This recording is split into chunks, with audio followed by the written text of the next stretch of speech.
హైదరాబాదు నగరానికి వెళ్ళాలి అనే విధంగా దీని అభివృద్ధి పదం వైపు నడిపించాలని ఈరోజు స్పోర్ట్స్ పాలసీని తీసుకొచ్చినాం.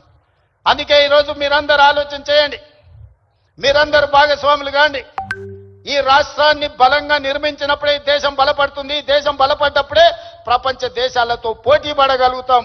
ఈ రోజు మనం అందుకే తెలంగాణ రైజింగ్ 2047 అని ఒక విజన్ డాక్యుమెంట్ను, ఒక విజన్ ని మనం ఈరోజు తెచ్చుకోవాలని అనుకుంటున్నాం.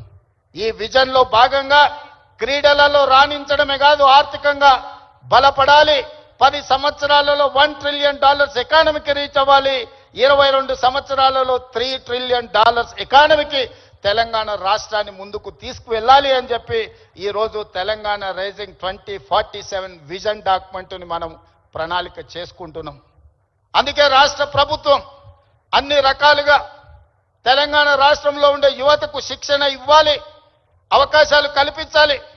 భవిష్యత్తులో మీరు గొప్ప వాళ్ళు కావాలి అని నేను ఈ వేదిక మీద నుంచి కోరుకుంటున్నా.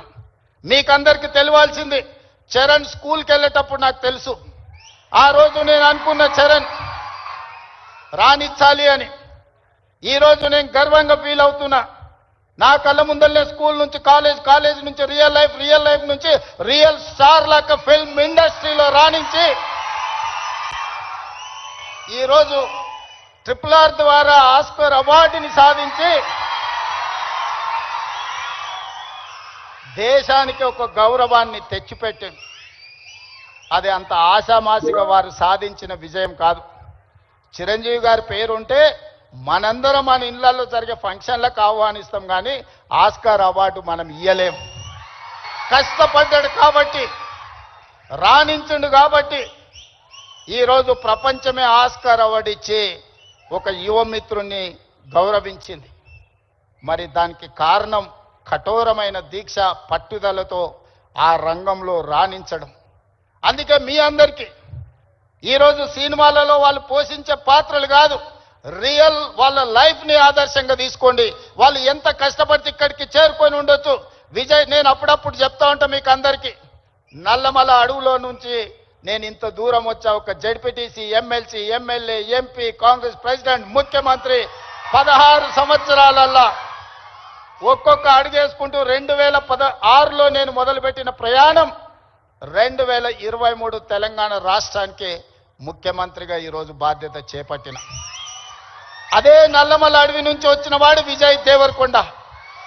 మా పక్క ఊరు పాలమూరు నుంచి ఈరోజు మీ అందరి అభిమానాన్ని సాధించిందంటే కష్టం లేకుండా, కమిట్మెంట్ లేకుంటే ఇంత దూరం రారు. వాళ్ళ నిజ జీవితాలను ఆదర్శంగా తీసుకోండి. వాళ్ళు సినిమాలలో పోషించిన కొన్ని పాత్రలు పాజిటివ్ ఉండొచ్చు, నెగటివ్ ఉండొచ్చు, అవి కాదు మనకు ఆదర్శం. ఈరోజు రాణించాలి అంటే కష్టపడాలి అంటే కమిట్మెంట్ ఉండాలి. అందుకే ఈరోజు స్కూళ్ళలో, కాలేజీలో ఎక్కడైనా ఈ మాదక ద్రవ్యాలకు సంబంధించిన సమాచారం ఉంటే పోలీసులకు మీరే చేరవేయండి. ఇంతకుముందే టోల్ ఫ్రీ నెంబర్ని మీకు అందరికీ డిస్ప్లే చేసిండ్రు. నో డ్రగ్స్ అనే దానికి మీరే వారధులుగా కాండి. ఇన్ఫర్మేషన్ వ్యవస్థనే పోలీస్ వ్యవస్థను బలోపేతం చేస్తుంది. ఈరోజు నియంత్రించాలి అంటే సమాచారం ఉండాలి. సమాచారం ఉండాలి అంటే ఆ సమాచారం కాలేజీలలో చదువుకుంటున్న విద్యార్థులు, పాఠశాలల్లో చదువుకుంటున్న విద్యార్థులు టోల్ ఫ్రీ నెంబర్కు మీరు సమాచారం అందించండి. తప్పకుండా వాటిని నియంత్రిస్తాం. ఈ వేదిక మీద నుంచి పాఠశాల, కళాశాలల యజమానులకు కూడా నేను సూచన చేస్తున్నా, రేపు మీ కళాశాలలో ఇట్లాంటి అసాంఘిక కార్యక్రమాలు జరిగితే దానికి మీరే బాధ్యత వహించాల్సి ఉంటుంది. ఎందుకంటే తల్లిదండ్రులు మీ మీద నమ్మకంతో, విశ్వాసంతో లక్షలాది రూపాయలు ఫీజులు చెల్లించి పిల్లల్ని మీ పాఠశాలలు, మీ కళాశాలలకు పంపిస్తే మీరు చదువు చెప్పడంతోనే మీ బాధ్యత అయిపోయింది అనుకుంటే కుదరదు. వాళ్ళు ఏ విధంగా వ్యవహరిస్తున్నారు, వాళ్ళు ఎలాంటి వ్యసనాలకు లోనవుతున్నారో పర్యవేక్షించాల్సిన బాధ్యత యాజమాన్యాల మీద ఉన్నది.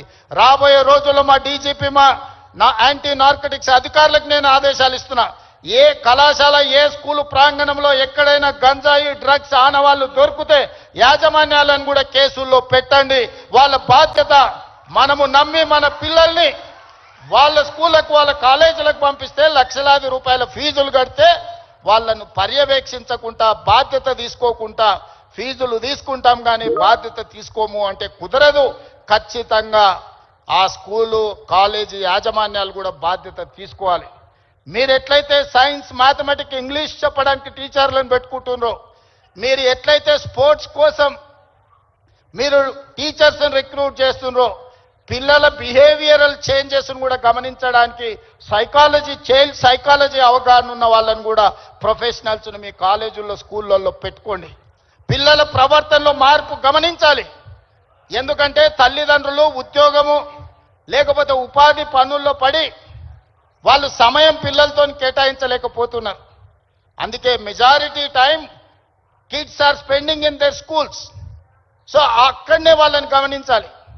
వాళ్ళ ప్రవర్తనలో కానీ వాళ్ళ ఆలోచనలో కానీ వాళ్ళ వ్యవహార శైలిలో మార్పును గుర్తించవలసిన బాధ్యత స్కూల్ యాజమాన్యం మీద టీచర్ల మీద ఉన్నది. దయచేసి స్కూల్ యాజమాన్యులకు టీచర్లకు కూడా నా సూచన, మీ బాధ్యత అది, మీ సోషల్ రెస్పాన్సిబిలిటీ. మీరు ఖచ్చితంగా ఈ విషయంలో ప్రత్యేకమైన దృష్టి పెట్టాలి. రాబోయే రోజుల్లో గవర్నమెంట్ నుంచి కూడా నేను కలెక్టర్స్ అండ్ చీఫ్ సెక్రటరీ ఇతర అధికారులకు నేను ఆదేశాలు ఇస్తున్నా. ఈ పాఠశాల కళాశాలల యాజమాన్యులతోటి మీరు ఒక ప్రత్యేకమైన సమావేశం పెట్టండి, ఒక ఓరియంటేషన్ ఇవ్వండి, వాళ్ళకు ఒక అవగాహన కల్పించండి. యాజమాన్యులకు కూడా వాళ్ళ బాధ్యతలను గుర్తు చేయండి. ఇది మీ బాధ్యత. మీ బడికి తల్లిదండ్రులను నమ్మి పిల్లల్ని పంపిస్తే పాఠశాలలే ఇవాళ రేపు గంజాయి చాక్లెట్లకు వేదికలు అవుతున్నాయి.